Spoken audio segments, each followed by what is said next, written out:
लेकिन ये अफवाह टीम क्यों फ्रीली घूम रहा है? क्या अफवाह एक इसका ऊपर पे लागू नहीं होता है? इमीडिएटली अनसील दी ऑल मस्जिद इन ICR, जो सील किया जल्द से जल्द इमीडिएट अनसील करो। तो 3000 to 4300 इतनी मुस्लिम है, ये सब हम लोग डेमोक्रेटिक मूवमेंट शुरू करेगा। मस्जिद इलीगल है, 2 पॉइंट इलीगल है, तो every the structure of religion structure in within the capital complex, other religions, Hindu, Muslim, Sikh, Shia, Christian, everyone same equal, तो इन सबको भी इक्वल ट्रीटमेंट होना चाहिए। Government of Arunachal and ICR department concern department से मेरा यही रिक्वेस्ट है कि आप प्लीज़ अगर ये 2 पॉइंट से मस्जिद को बंद किया है तो काइंडली इनको भी बंद कीजिएगा, सील कीजिएगा। अगर नहीं तो क्यों, वाई क्यों? द प्रीवियस ईयर हम बार बार कह रहे हैं कि मस्जिद में कोई इलीगल नहीं। इलीगल क्या है? इलीगल ढूंढते ही रहते, क्या चीज़ में इलीगल है? आपने कभी देखा जो कुछ ऑर्गेनाइजेशंस अफियो एवरी टाइम से दैट इमाइग्रेशन क्या है, इलीगल एंट्री, इलीगल बांग्लादेशी, क्या क्या बोलते रहते हैं मस्जिद का बारे को लेके। लास्ट टाइम भी हमने कहा था कि प्रीवियस ईयर में भी आप इलीगल इमाइग्रेशन का क्लीन ड्राइव कीजिए, मैं साथ हूँ, कोई से तकलीफ नहीं। लेकिन जब आप मस्जिद पे आ जाते हो तो it's a very big problem. मस्जिद हम सबका हार्ट है, हम लोग सेंटिमेंट हार्ट होता है इस चीज़ को लेके। अगर यह इलीगल है तो एवरी टाइम कंसर्न डिपार्टमेंट आके चेक एंड बैलेंस करते रहते, लेकिन फाइंड आउट नहीं किया गया। पता नहीं आप ही टीम को कहाँ से इलीगल नजर आते हैं। अगर ये स्ट्रक्चर इलीगल तो every the concern religion structure is illegal, चलो सब मिलके तोड़ते हैं, हम और आप मिलके सबको तोड़ते हैं। क्यों मुस्लिम को ही, मस्जिद को ही टारगेट किया जा रहा है? And the capital with in the ICR that magistrate order only for क्यों मस्जिद, ओनली फॉर मस्जिद क्यों? क्या Arunachal the part of Indian constitution में नहीं आते? The it is the own law. क्या कॉन्स्टिट्यूशन ऑफ इंडिया का लॉ एंड वाइडिंग या लॉ फॉलो किया नहीं जाता? अगर ऐसा है तो ICR का बात हम लोग जो मैजिस्ट्रेट का लॉ को क्यों मानेगा, जबकि यह लॉ एंड रेगुलेशन को फॉलो किया नहीं जा रहा है? अगर लॉ को फॉलो कर रहे हैं तो ऑर्डर को मान रहे तो हम लोग को भी सेम इक्वल ट्रीटमेंट मिलना चाहिए, इक्वल अपॉर्चुनिटी मिलना चाहिए। एंड रिफरेंस टू द अफियो teams they call saviour of Arunachal, saviour of indigenous. Do you think, शायद हम लोग अरुणाचल आदमी लोग हिंदी भी समझ में नहीं आता हो, निसंग से बोले नुलम तेचन परे आए अने अब हम नुल तेचिन जापन रे सो हालोंग सी मुलु अरुणाचलम बचा लचकला। अभी रिसेंटली आप सबने देखा कि ऐसे बुजुर्ग लोग भी यहाँ आंदोलन में घूम रहे हैं। रिसेंट कॉल बनकोल में पत्थर फकर के बोला अरुणाचल को बचा, क्या चीज में बचा रहे बेचारा? I am very sad, innocence, the innocent person को ब्रेन वॉश करके अरुणाचल खतरा में बोल के पत्थर उठा के घूमने दे रहे हैं। आप सबने विटनेस किया कि ऐसे ऐसे बुजुर्ग लोग घूम रहे हैं, उनको बेचारा कुछ पता नहीं। अरुणाचल को बचाना, लेकिन किस चीज से बचाना है? बचाना किससे है?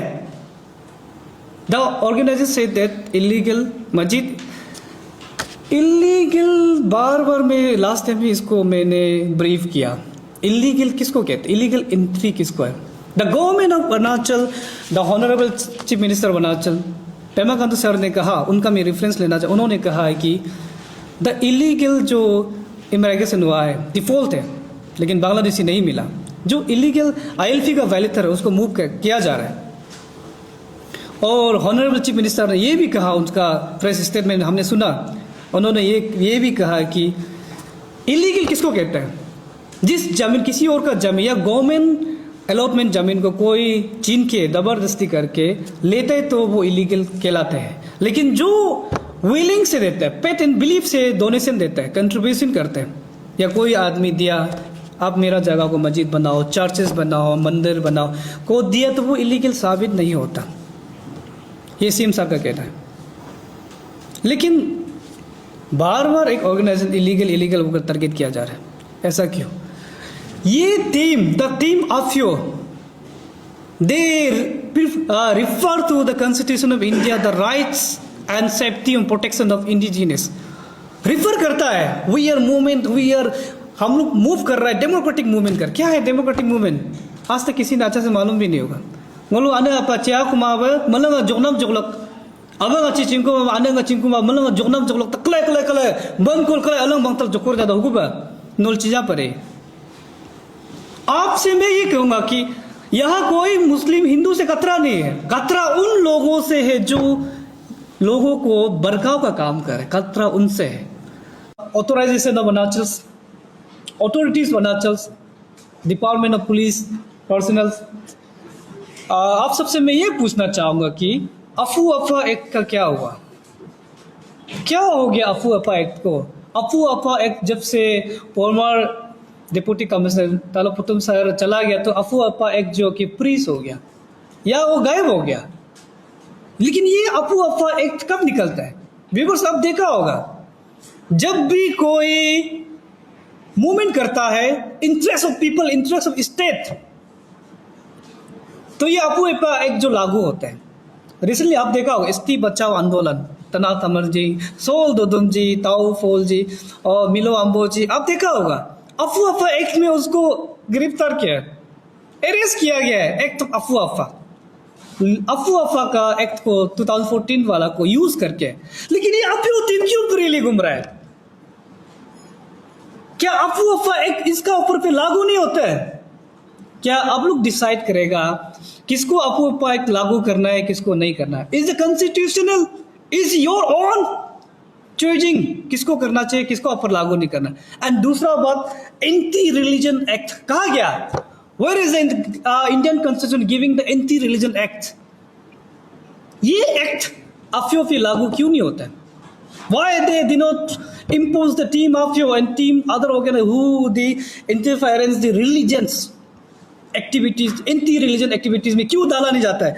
शायद लोग भूल गया है एंटी रिलीजन एक्टिविटीज भी होता है और उसका सेक्शन भी है। शायद मैं आपको याद दिलाता हूँ, anti religion activity section 295 IPC and section 297 of BNS section है, आप यूज नहीं करते हैं। Section 295 A of IPC of the IPC, section 299 of BNS use नहीं है। Section 15153A of IPC and section 196 of BNS ये लोग यूज ही नहीं है। आप सब व्यूअर्स विटनेस है, you are the eye witness. Team आप यू क्या कर रहे हैं? आप देखा होगा the festival of Muslim, the entire world celebration the festival of Muslim, Eid ul Adha, Eid ul अदा, दादर ने कुर्बान ईद, बकरी ईद। अब देखो उस टाइम में बंद को लाते क्यों? वाई? क्या ये सेंटिमेंट हर्ट नहीं हो रहे किसी को? The believer of travel, the believer of Muslims, Eid का फेस्टिवल का दिन में बंद को लाता है और मस्जिद तक जाके देखते हैं मस्जिद में आदमी है कि नहीं। एंड अफयो टीम एंड अफयो प्रेसिडेंट तारो सोनम जी कुछ स्टेटमेंट देता है, रात शाम को प्रेस मीटिंग देते हैं, देखो अरुणाचल, देखो अरुणाचल, देखो पुलिस प्रोटेक्शन कर रहा है मस्जिद को। क्या बात है? अफयो टीम वहां आके भी चला गया, पुलिस लोग देख के भी इसको एंटी रिलीजन एक्टिविटीज में डाला नहीं गया। क्यों? अरेस्ट वारेस्ट नहीं है, अफवाह एक्ट कहा गया। और आज जो यस्टर जो बनकोल हुआ है फ्राइडे का दिन, जहां मुस्लिम जमात होते हैं, ऐसे ऐसे दिन में सिलेक्टिव बनकोल चल रहा है, सिलेक्टिव एक्टिविटीज कर रहे हैं। लेकिन गवर्नमेंट ऑफ अरुणाचल, काइंडली आपसे मैं सवाल करता हूं कि ये एक्ट लोग कहाँ चला है? अफवाह कहा गया, एंटी रिलीजन एक्ट लोग क्यों इनका ऊपर पे इम्पोज नहीं किया जा रहा है? It's a very simple thing. Why the targeting only the Muslim communities, Muslim believers in state and the masjid only? Thank you. और मैं जो डिमांड किया मैं कंटिन्यू कर देता हूँ। हम लोग का डिमांड ये है, आज का प्रेस कॉन्फ्रेंस जो रहता है, पहला डिमांड, इमीडिएटली अनसील दी ऑल मस्जिद इन ICR, जो सील किया जल्द से जल्द इमीडिएट अनसील करो। दूसरा पॉइंट, अगर ये अनसील नहीं करता, दूसरा है तब तो सेम इक्वल ट्रीटमेंट करो, जितना जो दिया गया पेपर दिया गया है, हम लोग आते जो पेपर नहीं है, डॉक्यूमेंट्स नहीं है, उनको भी सील करो। दूसरा पॉइंट, उनको भी सील किया जाए। और तीसरा, हम लोग जैसे मैंने प्रीवियस स्पीकर बताया कि अरुणाचल में ST मुस्लिम ऑलमोस्ट 4300 थे, ST मुस्लिम टोटल 33 ऑलमोस्ट 34 मुस्लिम है, उनमें से माइनस कीजिए आप 300 टू 3000 टू 4300 इतनी मुस्लिम है। ये सब हम लोग डेमोक्रेटिक मूवमेंट शुरू करेगा। हम लोग टीम अपील से नहीं करेगा, नेम ऑफ डेमोक्रेटिक मूवमेंट अपना काम कर रहे हैं, नहीं डेमोक्रेटिक रेल डेमोक्रेटिक मूवमेंट किया है तब शुरू किया जाएगा। ये 3 पॉइंट गवर्नमेंट ऑफ अरुणाचल से मैं कहना चाहूँगा। और before end of this session मैं कुछ message honourable chief minister Pema Khandu ji और हम लोग का जो MP जी किरण रिजिजू जी से मैं कहना चाहूँगा। 2 में से पहला मैं चीफ मिनिस्टर से ये कहना चाहूँ कि honourable chief minister of Arunachal Shri Pema Khandu ji, we believe in you. आप एक अच्छा लीडर है, आप एक बेहतर लीडर है, और आपके अंदर लीडरशिप में ये इनजस्टिस हो रहा है, आप इंटरफेरेंस क्यों नहीं कर रहे? एंड पब्लिक एंड व्यूवर्स, दुख की बात है, सबसे ज़्यादा दुखी क्या है, वो लोग इंटरफेयरिंग करता है, करके मीटिंग कंडक्ट करता है, टीम अपनी टीम को ले जाते हैं, कोई भी सोशल एक्टिविटीज़ को बुलाते हैं मस्जिद तोड़ने का बात में, लेकिन मस्जिद जिसका घर तोड़ रहे उनको नहीं बुलाता है। We are waiting for them, कब हम लोग को भी बुलाएगा, हम लोग भी जाएगा उसका साथ में डिस्कस करेगा। वो लोग प्रोटेस्टर लोग को बुला के पूछते हैं आप लोग किसका घर तोड़ने जा रहे हो उसको, लेकिन जिसका घर तोड़ रहा है उस ग्रुप को क्यों याद नहीं करा? Why government of Arunachal, why, क्यों हम लोग को बुला जा रहा है?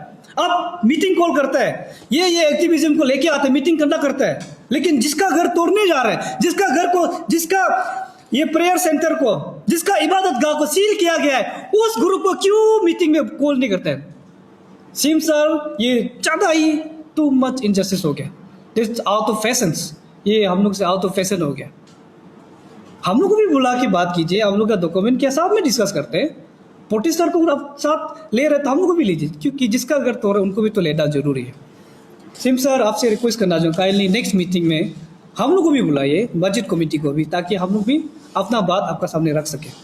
और दूसरा, ऑनरेबल MP श्री किरण रिजिजू जी से मैं एक मैसेज देना चाहूँगा। सर, आपसे हम लोग बहुत उम्मीद रखते हैं, we believe in you since 2014। आपको हम लोगों ने 3 टाइम वोट किया, बिलीव करते हैं कि आप स्टेट के लिए काम कर रहे हैं। और सर, बहुत दुख की बात है, बहुत ज़्यादा दुखी हूँ इस वक्त, बहुत ज़्यादा दुखी। Inter Arunachal Muslim communities and tribal Muslim believers बहुत आपसे दुखी है, क्योंकि आप है यूथ अफेयर्स का, माइनॉरिटी यूथ अफेयर का मिनिस्टर भी रहा, कैबिनेट मेंबर है। रिजू जी, आप सोशल मीडिया में हमेशा पोस्ट करते हैं, वी फॉलो यू, बिलीव करते हैं। आप आउटर कंट्री जाता है, UAE जाता है, दुबई जाता है, एंड रिसेंट ईद आपने तो मूवी स्टार लोग का साथ भी वहाँ आप सब ने देखा होगा, रिजू जी ने पोस्ट किया था, दावत है उसमें, सना खान जो एक्ट्रेस है मूवी का, सब देखा है कि उनका ईद में आप दावत जाते हैं, मुस्लिम को आप वहाँ बाहर का मुस्लिम को मिलता है। लेकिन सर, बहुत दुख की बात है, आपका ही स्टेट में, आप जिस जगह का MP है, जहाँ आपको लोग बहुत मारा है, यहाँ का मुस्लिम रो रहा है, आज सड़कों पे उतरने जा रहा है, लेकिन आपका कोई आज तक कोई बयानबाजी नहीं है, आपका कोई सिंगल स्टेटमेंट नहीं है। अब है तो माइनॉरिटी अफेयर का कैबिनेट मेंबर, लेकिन आपका वहां से सिंगल स्टेटमेंट क्यों नहीं है? और आपको ही हम लोग वोट देके बनाया गया 3 टाइम्स, हमने दिया आपको वोट,